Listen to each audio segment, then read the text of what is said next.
Why do you think this political persecution against Lula is something that everybody should be concerned about? Well, I think, as your audience probably knows, this is the second stage of a coup that started, of course, with the impeachment of Dilma. So she was impeached without really a crime, and now you have another former president who's being sent to prison without evidence. These are two aspects of the same process whereby the people who never really accepted the Workers' Party as a legitimate government, which is the traditional elite of Brazil and the media, of course, which is part of this, they're taking what they couldn't win for 14 years at the ballot box. They're getting it back. And so that, I think, is the main thing that's going on. And, in the process, of course, they're weakening the rule of law. They've pretty much destroyed the independence of the judiciary in these kinds of political cases.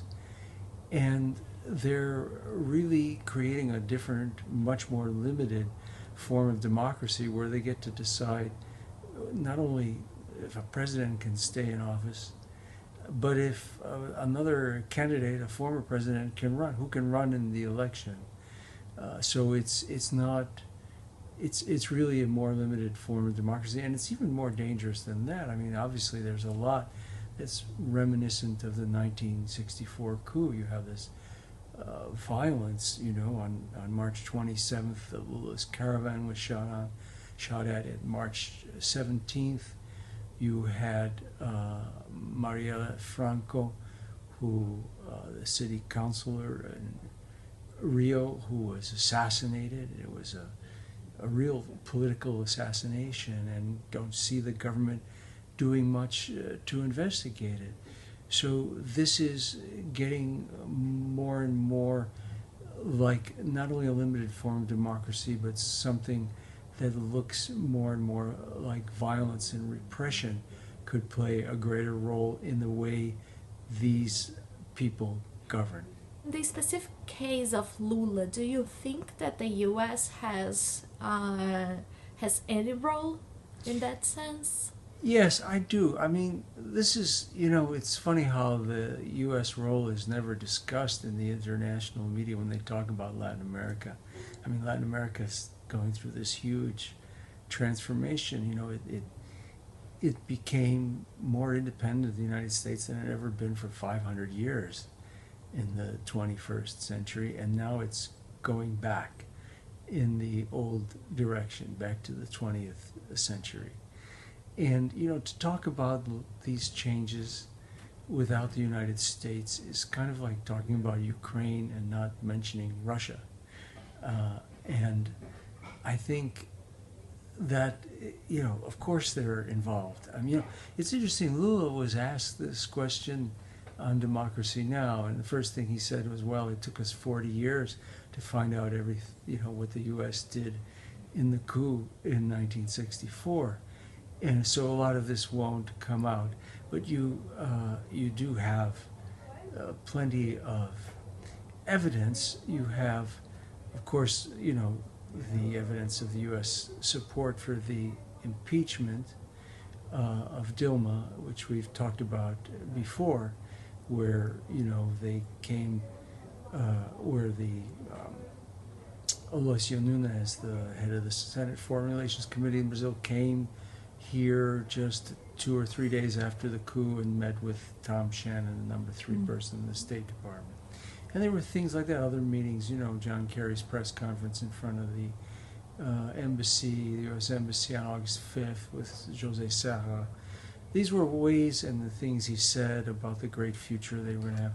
There's ways of making sure everyone knew that the U.S. supported the coup. Now, the impeachment, and, well, of course I call it a coup. Now, the second phase, the persecution of Lula. And there you see the U.S. is obviously involved in the investigations. The Department of Justice, for example, the acting Assistant Attorney General, Kenneth Blanco, he was at a talk here in July of 2017, and he said it's hard to imagine a more cooperative relationship in recent history than that of the U.S. Department of Justice and the Brazilian prosecutors. And then, just a little bit later in his same speech, he bragged about how the prosecutors in Brazil won a guilty verdict against former President Lula of Brazil. So he's very happy about this, and he's not trying to hide it at all. And so I think, it will take some investigation to find out exactly what they did. But if you look at their attitude towards Brazil, and they never wanted the PT from the very beginning, all the things they've done over the years, of which I just mentioned, scratched the surface. I mean, you had, so much history, which we can go into if you wanted, in the whole 14 years of the Workers' Party, and even when Lula was running for election in 2002. So you have a lot of motive here, and you have opportunity, because here they are involved in the investigation with the with Sergio Moro. And what are they doing? Are they there just to make sure it's an impartial investigation? I don't think so. I think they're part of the U.S. government, and they're doing what the other parts of the U.S. security state, as it's called euphemistically, is doing. So yeah, I think they're involved, and I think we'll get more evidence. Hopefully we can get some investigation here of what they're actually doing. What getting Lula in jail will mean to Brazil and to Latin America and to progressivists everywhere? Well, I think most immediately this imprisonment of Lula and using the judicial system to prevent him from running for president, to prevent the Workers' Party from coming back to power, that they're trying to do. I think it obviously has a terrible effect on any kind of democracy, And of course, it's also, it's not just the abstract democracy, it's what they want to do with the power, right? And we see what the right is doing in terms of the cuts in social spending, the attempt to cut pensions, education. So it's the usual right-wing agenda to criminalize the MST, for example. And so there's that. And then it's also a part of what's happening in Latin America. There's been this huge shift to the right, and as I said, a loss of national sovereignty and independence. And here you see the U.S. using these new right-wing governments in that they've helped to get there.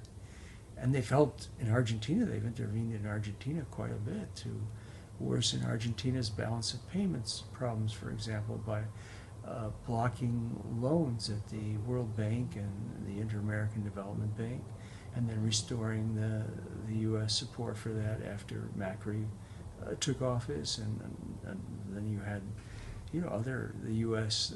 Judicial system, like in Brazil, but in the U.S. it was being used internationally. U.S. judicial system was used to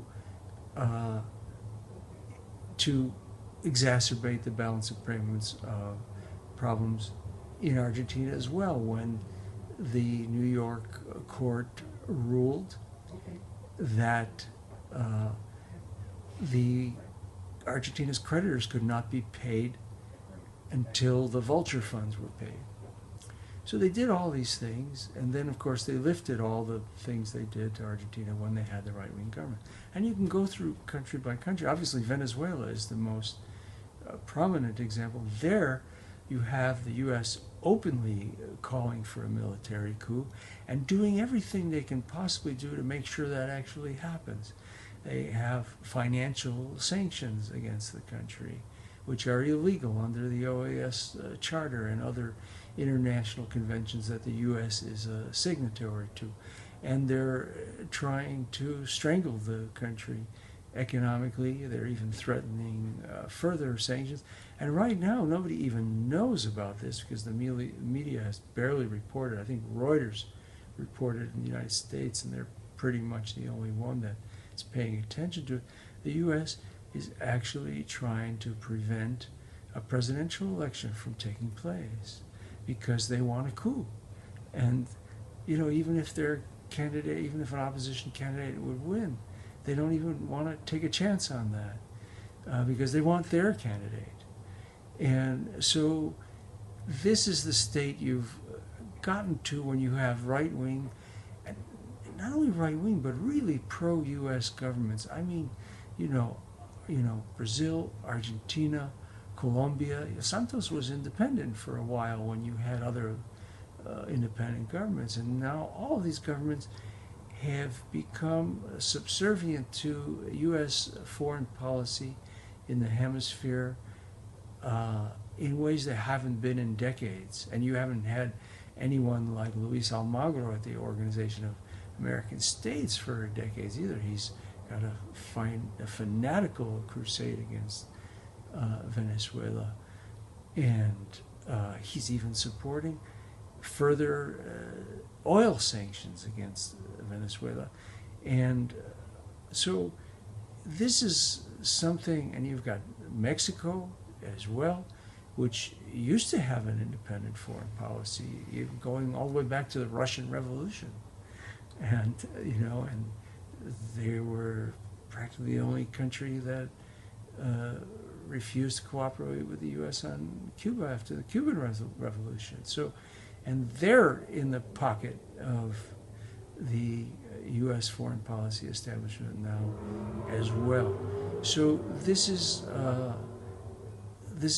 a huge rollback that the U.S. used the terminology of the Cold War, because that's what it's always been as far as they were concerned. That was the plan from 20 years ago. Just get rid of every left government that you can get rid of. And that's what they're trying to do right now.